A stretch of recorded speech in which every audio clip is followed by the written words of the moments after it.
What's going on, guys? Welcome back to the channel. So, look, I get the reality of sales metrics and all that good stuff, but I was thinking the other day, like, some of these discontinued fragrances, like, they need to bring them back. Like yesterday, they're just too good. More people need to experience them. There's more people coming into this as a hobby and wanting to expand their fragrance wardrobe more and more every day. So, I mean, there's just these five in particular are just so impressive. Now, maybe it's just me. Maybe it's just my taste. I don't know. We'll see based on the comments if you guys agree that they need to bring these back. But these are five discontinued fragrances I think they need to bring back, like, right now. Stay tuned.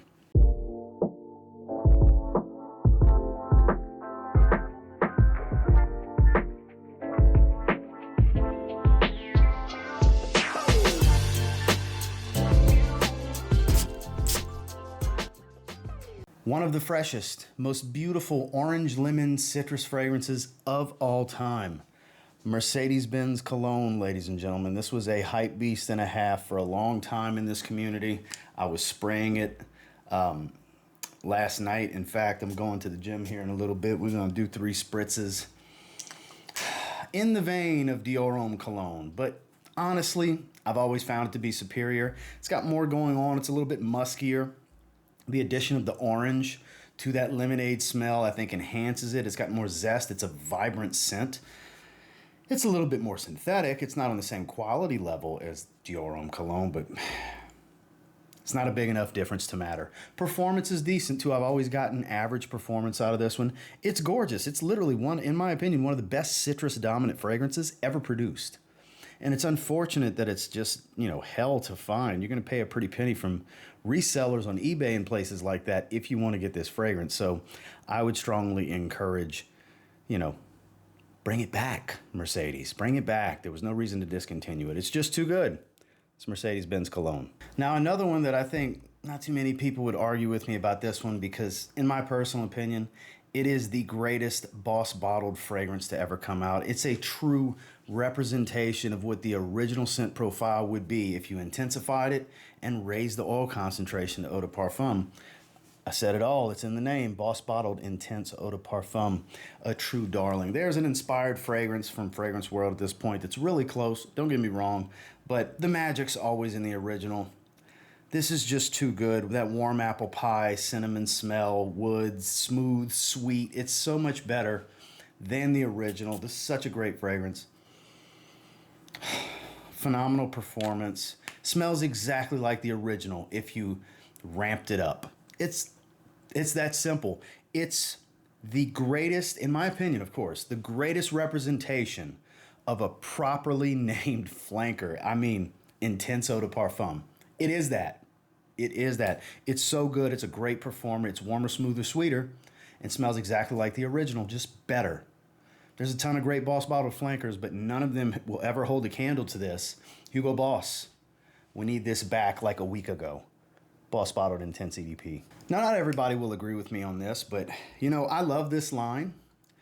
And the last flanker to come out is my favorite one of what's on the market. To me, the greatest Spicebomb ever made, personally, is Spicebomb Fresh.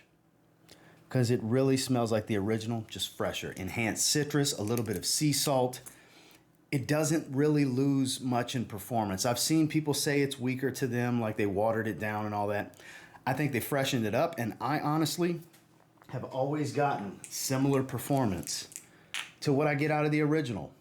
The original is one of the greatest designer fragrances ever made. This is a beautiful DNA, so much so to me that every time they release a new fragrance, which Spicebomb Dark Leather is coming at some point this year, and as soon as they release it on Viktor and Rolf's website in the US, I'm going to buy it immediately. I do every time they drop one. This is the one, though. My God, is this the one? It's the original, but the fresh twist. And again, it doesn't sacrifice the performance. If anything, it enhances the versatility, makes it more wearable for those of you that live in a warmer climate, say the Gulf Coast, for example, where the humidity is higher, but you do enjoy the spicy fragrances. You don't have to sacrifice the Spicebomb DNA. So I personally think they need to put another Spicebomb Fresh of some kind out there that smells pretty close to this, because I don't think it ever should have been discontinued personally. And it's Viktor and Rolf, Spicebomb Fresh. Of course, when I was gathering the fragrances for this, I sprayed this on my arm. How could I not? It's one of the greatest fresh iris fragrances of all time. This is one of Dior's greatest creations to me personally. It is Dior Homme Eau. This is my big 5.1 ounce bottle that I only wear a few times a year in the summertime. Coriander, it's got this cooking spice, fresh and woodsy, while still being very waxy and powdery. And true to the original Dior Homme's DNA, you sacrifice a lot of that sweetness and leather. It's just fresh, woodsy, and spicy. It's really, really good. Oh, man, that's so good. So much so, this is one of the fragrances I took inspiration from when it came to what I wanted to do with business over pleasure. My first collaboration fragrance with Zaharoff. It doesn't smell just like this, but it's in the same vein. It does the same job. It's a professional, fresh iris scent. That's what I wanted, because that's the kind of stuff I love. That's the iris fragrances I enjoy the most. So much so that here we are talking about they need to bring this back so more people can experience it. It's just so good. Now, this is way waxier. This is a fantasy iris note. Business Over Pleasure was Florentine iris. That's the more earthy, natural iris. But yeah, this is one of the fragrances where I'd like to make something kind of like that. Like a fresh, spicy iris would be the way I would want to go. Fragrances like this, Prada L'Homme Eau, which I don't know if that's still in production. It's not hard to find, though. But this one, it's special. To me, of all the versions of Dior Homme that have been, passed away over the years, I think if they were going to bring one back, we need another version of this. It's Dior Homme Eau. And last but not least, I was so giddy to get this. Now, let me paint you a picture. Still have several ml left of a 10 ml decant of Lal Essence de Parfum, the last version before it was discontinued. The blue juice with the silver collar and atomizer and collar stay and all that good stuff. And it was gorgeous. So much so that I was like, man, I've heard stories about the old purple juice batch of how leathery that one is. Man, I'd love to get my hands on that. And I put off forever, and eventually I overpaid not that long ago, like 2 or 3 months ago. I bit the bullet. I dropped $220 on a discontinued designer, which I don't encourage you doing. You got to really want the damn fragrance to way overpay, and that's what happened here with Lal Essence de Parfum. Man, is this good, though. Oh, man, is this good. Just a little light spritz on my hand because this stuff pumps off my skin. I'm about to go to the gym in a little bit. I don't want this screaming off my skin, plus the citrus of Mercedes-Benz Cologne. Can you tell I like these fragrances a lot, so much so that I'm spraying them on before I go to the gym? And I'm not big on strong fragrances for the gym. But oh, is this impressive. Cardamom spice. It's not super sweet. It's a little powdery. It's warm and leathery. Oh my God, I love this. This is so good. Such an intoxicating fragrance. My wife is a huge fan of this one, strictly for when we go to dinner in the evenings. I'll never run through this bottle, but I am sure glad, even though I know I willingly overpaid for this fragrance. Sometimes you're going to do that, guys. Depends on how bad you want something. Value is what you personally place on something, and I still don't think this was worth what I paid, but I had to have it. I wanted it. The right situation came up.